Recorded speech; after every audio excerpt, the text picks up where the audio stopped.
കടവനാട് ശ്രീ പറങ്കിവളപ്പ് ഭഗവതി ക്ഷേത്രത്തിലെ കുംഭഭരണി മഹോത്സവത്തിന് കൊടിയേറി. ഫെബ്രുവരി 7 മുതൽ 15 വരെയാണ് ആഘോഷങ്ങൾ നടക്കുക.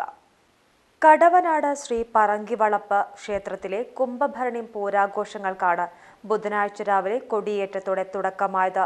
ഫെബ്രുവരി 7 മുതൽ 15 വരെയാണ് മഹോത്സവ ആഘോഷങ്ങൾ നടക്കുക. പറങ്കിവളപ്പ് നാട്ടുകൂട്ടം കമ്മിറ്റിയുടെ ആഭിമുഖ്യത്തിൽ 7, 8, 9, 10 തീയതികളിൽ കളംപാട്ട് നടത്തും.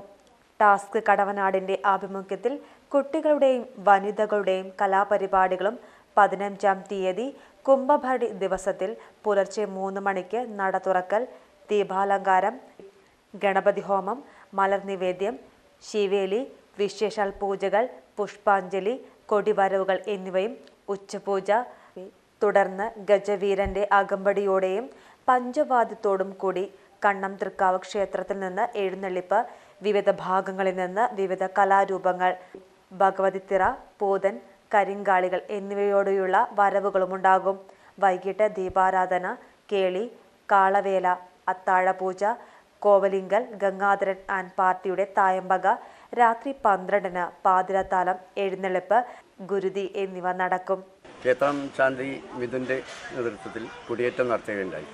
ഇന്നു മുതൽ 7, 8, 9, 10 തീയതികളിൽ നാട്ടുകൂട്ടം കമ്മിറ്റിയുടെ നേതൃത്വത്തിൽ പാട്ടും ഭഗവതിപ്പാട്ട് നടക്കുന്നുണ്ട്. എല്ലാ നാട്ടുകൂട്ടം കമ്മിറ്റിയുടെ നേതൃത്വത്തിൽ എല്ലാ ദിവസവും പ്രഭാതഭക്ഷണം നൽകുകയും 10-ാം തീയതി അന്നദാനം നടത്തുകയും ചെയ്യുന്നുണ്ട്.